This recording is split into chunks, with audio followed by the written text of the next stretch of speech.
The general premise of this video is that the modern collector's cycle of initial scalping followed by later mass reprints is not healthy for trading card games because it fundamentally ignores the player aspect of the market. It harms growth by putting up additional pain points to any new consumer, and puts very hard limits on how active crucial members of a community can be. This is most visible in smaller new games, which are more vulnerable generally, but it is having massive impacts on how the big three can operate. Historically, the bulk majority of trading card game sales are a side product of some form of word of mouth. Your friend showing you a card game, or maybe your locals is trying something. Basically, classic kitchen table magic or casual locals. In most cases, there's a second person physically there, bringing you up to speed with the game. This type of player is very resilient to downturns, since they have a local community binding them to the game. It's how smaller card games like Force of Will and Final Fantasy have held on despite everything. However, the modern investor player is different. They are here first and foremost as a means to generate revenue, which can be very good in the short term, since they're very capturable by viral marketing and spend heavily on key products, but they also bring with them new baggage. This starts a cycle with a massively successful first set. It brings in scalpers, resellers, and often a hasty competitive scene to generate hype, followed by a more disappointing or limited value second and third set. In any case, new card game follow-up sets will not do as well as the first, but with the additional pressure of scalpers, the decreased demand ends up massively highlighting the flaws of those card games.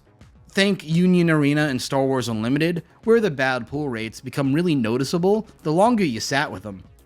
Following this is usually a 4th and 5th set, with massive set design or format changes, and sometimes even a complete closure. I've seen everything from price changes to set rotation to dramatic power creep. Most games will not die outright, but from here, the general audience will move on to the next game, restarting the cycle. The scalping or investor cycle slows the rate at which players can obtain game pieces, and therefore the rate at which established players can bring new players into the game. While on some level this increases market visibility and hype, it does not build a foundation for long-term success, and leaves these games completely screwed when scalpers leave. This is why the most successful games to use the scalper cycle have to keep upping the collector's ante over and over again, until much later on they create a core audience. But it really just doesn't work quite as well, because these games take longer to establish casual players. Games like Star Wars Unlimited, Union Arena, and even Lorcana and One Piece took much longer to create their core player base than they should have.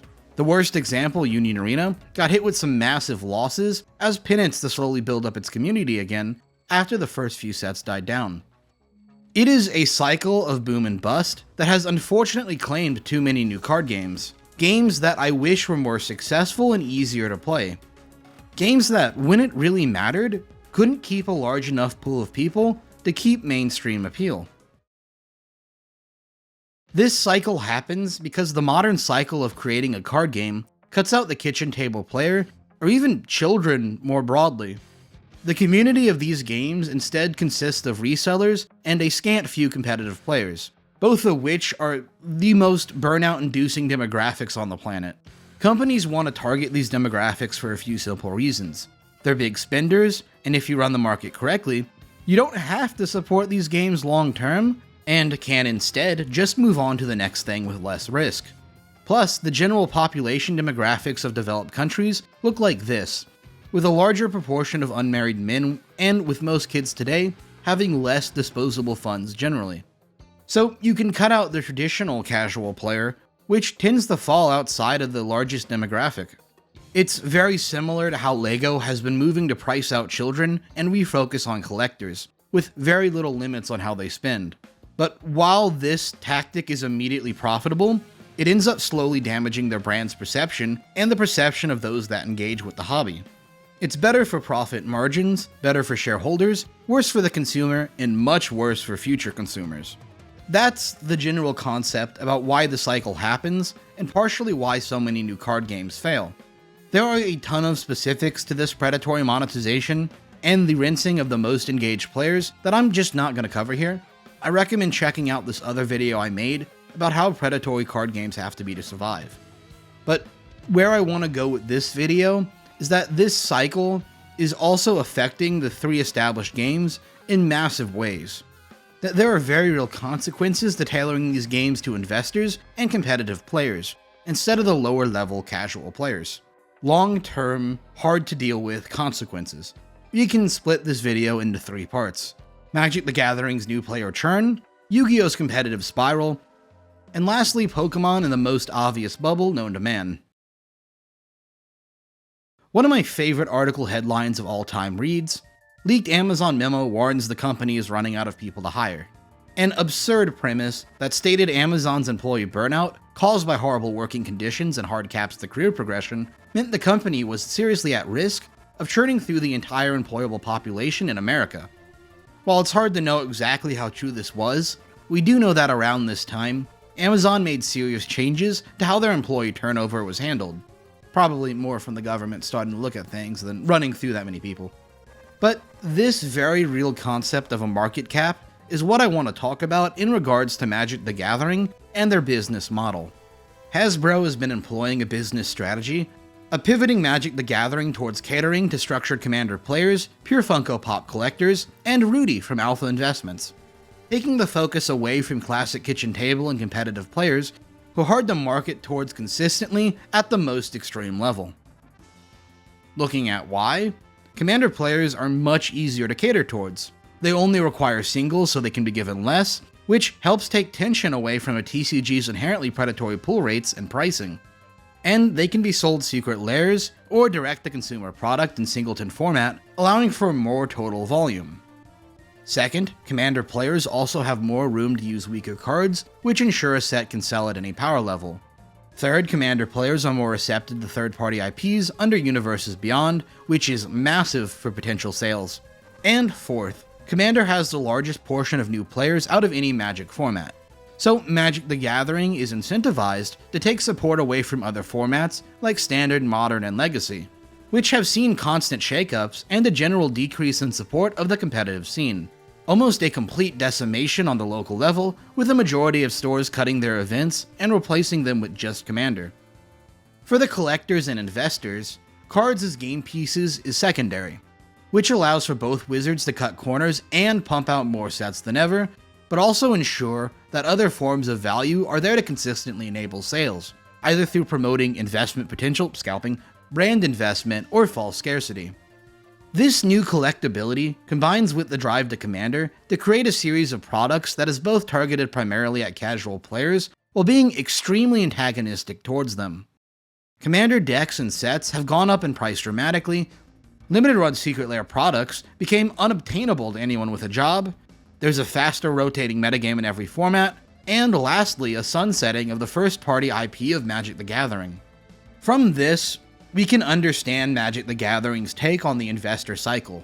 Wizards releases a big crossover set like Fallout, Spider-Man, or Final Fantasy to bring in a new wave of players into Magic. This new set is hard to obtain, forcing a larger, more unpleasant investment on these new players, who can adapt casually to Commander, but will not find a home in any other aspect of Magic the Gathering, leading to a large-scale burnout, or at best, a very limited investment, and a difficulty to sell other sets focused on other formats. Most new players will then leave the game, and very few will stick around. Then Magic the Gathering releases a new crossover set to bring in different new players and maintain their high sales. I think you can immediately grasp what I'm getting at in this section. Magic the Gathering's entire sales model is based on an infinite churn of new players who will temporarily overlook Wizards' bad business practices to invest in the current product. Clearly, though, this can only work as long as Wizards of the Coast has a supply of new never-burned Magic players who care about a new crossover IP. This model also hopes that stores don't get burned too dramatically for the weaker sets in the cycle. This model has seen success in a very few games, but it can work. But the reason it works for a game like Fortnite is that Fortnite is accessible on all basic levels to anyone who just downloads the game.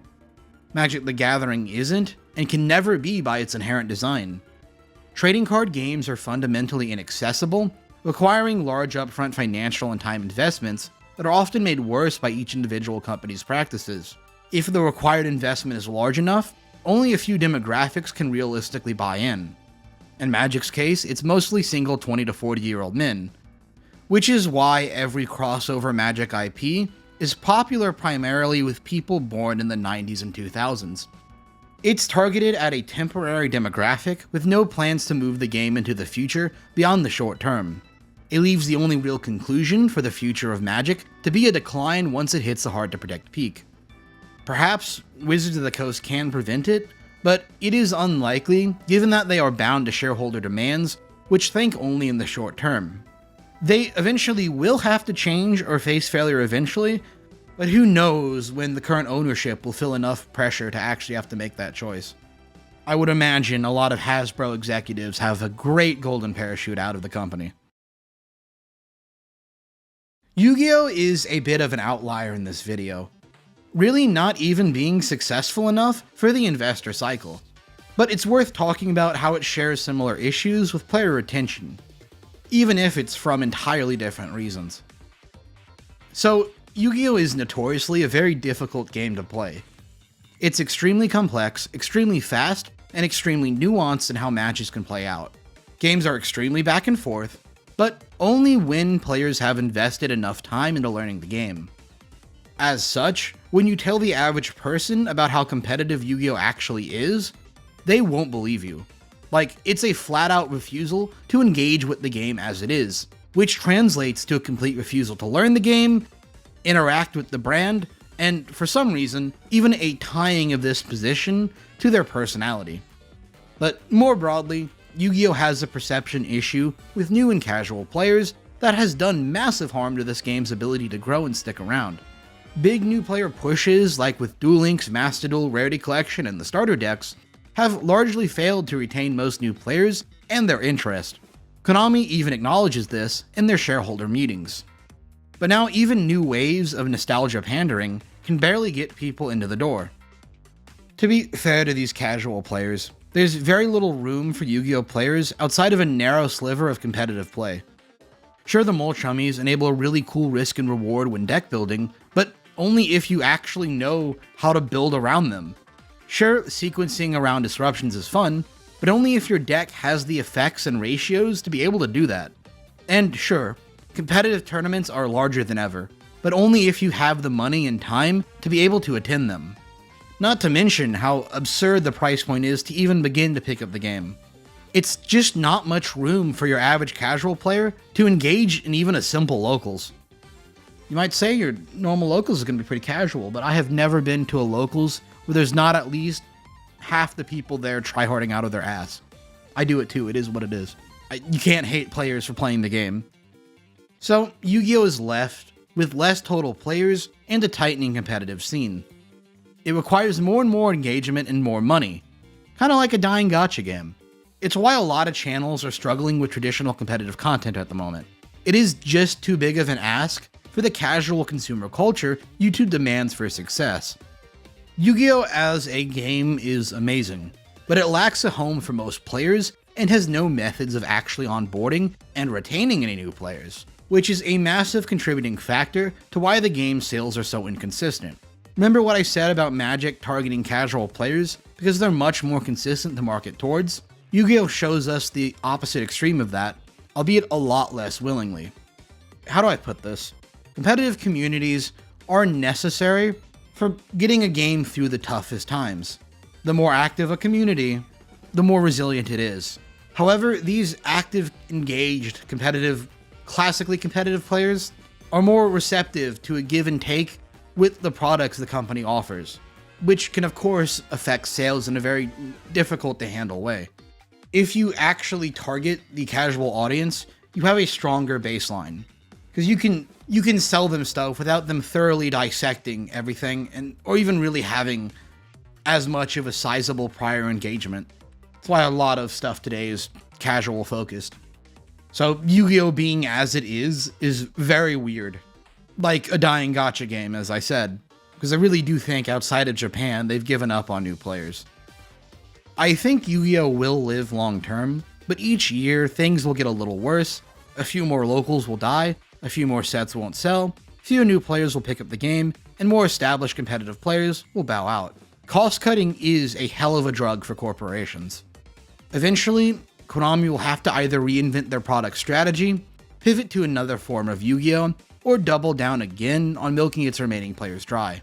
There are plenty of solutions Yu-Gi-Oh! Could employ, but none that Konami has the organizational competency to actually do, so who knows. Pokemon is in the best position of the big three. It has the largest fan base, the best growth, and by far the most sales. In fact, it's usually more than every other card game combined. Let me explain those sales. Pokemon works on two different markets. First and foremost is a pure collector's market, where fans of the series collect for some reason or another. This collector's market is split between casual collectors, investors, scalpers, and your mid-tier collector. Secondarily to this, Pokemon has a gameplay aspect to it. It's very cheap because it's supplemented by the collector's market, and despite having very large and successful events that are constantly growing, it's never been the forefront appeal of the Pokemon TCG. Out of this wider market, the problems with the Pokemon TCG come exclusively from the investor and scalper portion of the community. And you might hate the way I frame that, but because of how the game is distributed, scalpers are a part of the community. That's part of the problem.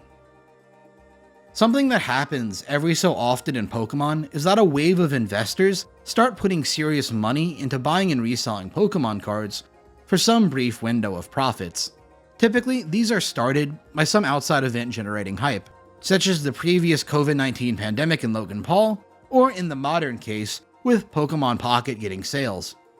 This boom creates a wave of buyout and resellers that clean out stores and jack up prices across the board. Depending on how early they get in, the scalper may or may not actually make money, but in any case, the average consumer suffers. The casual investor retreats almost entirely, and the mid-tier collector is pushed into limited engagement and spending. Now, these TCG investments will get passed around between resellers until the bubble collapses, and someone is left holding the bag. Because the real consumer of these products don't actually value the cards at the same level as scalpers do. They never did. That and the Pokemon Company will print product into the ground. Really, on a long term, there was never any actual thought about who these scalpers could sell to. It has to be a quick thing. Like, after the investment matured, who do you have? Other investors? Will they still be solvent? Collectors' investments only work when outside money comes in. The inherent entropy of this system means you can't just pass around the same few investments forever. Taxes, seller fees, transportation, and storage will eat away everyone's bottom line. Someone has to be left holding the bag if you can't endlessly bring in new investors, because the players don't care. So, other collectors in the future? Well, they already have their own collections that are pretty large already. Once those collections are complete, I don't think they'll need to buy yours. There's truly an insane amount of product on the market to satisfy these needs, and Pokemon will keep printing endless waves of products to collect from. While it's not impossible to sell to these people, it's very risky to bet on a resurgence of Pokemon nostalgia strong enough to overcome these titanic print runs in an IRL population that's not going to get endlessly bigger. So I guess that just leaves future grown-up children to sell to. I don't actually know if future children will have the same fondness for trading card games as we do. We've taken those opportunities to collect and play without the secondary market from them. And population-wise, there will be much less of them and us, so they can probably split the limited supply without as much question. It might be like baseball cards again. And that's what I really want to get at. Without a love for the game, there is no value, not monetary, and certainly not even imaginary. If a player's desire to collect cannot overcome the societal forces that have removed and put up barriers between people and the love for a game, no amount of collector's bullshit or false scarcity will save it. And that's all the investors and scalper cycle does. It adds pain points, ruins experiences, and gatekeeps a game whose success is based on mass market appeal. And it hits every game in the same way. It is trading away the long-term value of these games for short-term profits. And it's not always profits. I think it's a risky gamble to do for a lot of these companies. For every One Piece, there's a Battle Spirit Saga that flopped. The community tends to not talk about these games because there's so many of them. Pokemon, back to that, will still be around in the future. Obviously. But I don't know if we can be sure that card collections will have the same value for future generations as it does now. There's a reason why most people in the TCG community, and specifically the collector's market, today grew up in the 90s alongside the rise of these games and franchises. They have a perceived attachment to these very specific forms of the hobby. You can't sell your childhood nostalgia to the next generation. That's not how it works. They always have their own. Same thing to how Magic can't sell as much Final Fantasy to Zoomers, and how Yu-Gi-Oh can't sell the first anime to new players anymore. You have to cater to the next generation where they are, and not where you are, and certainly not in how you want to make money from them.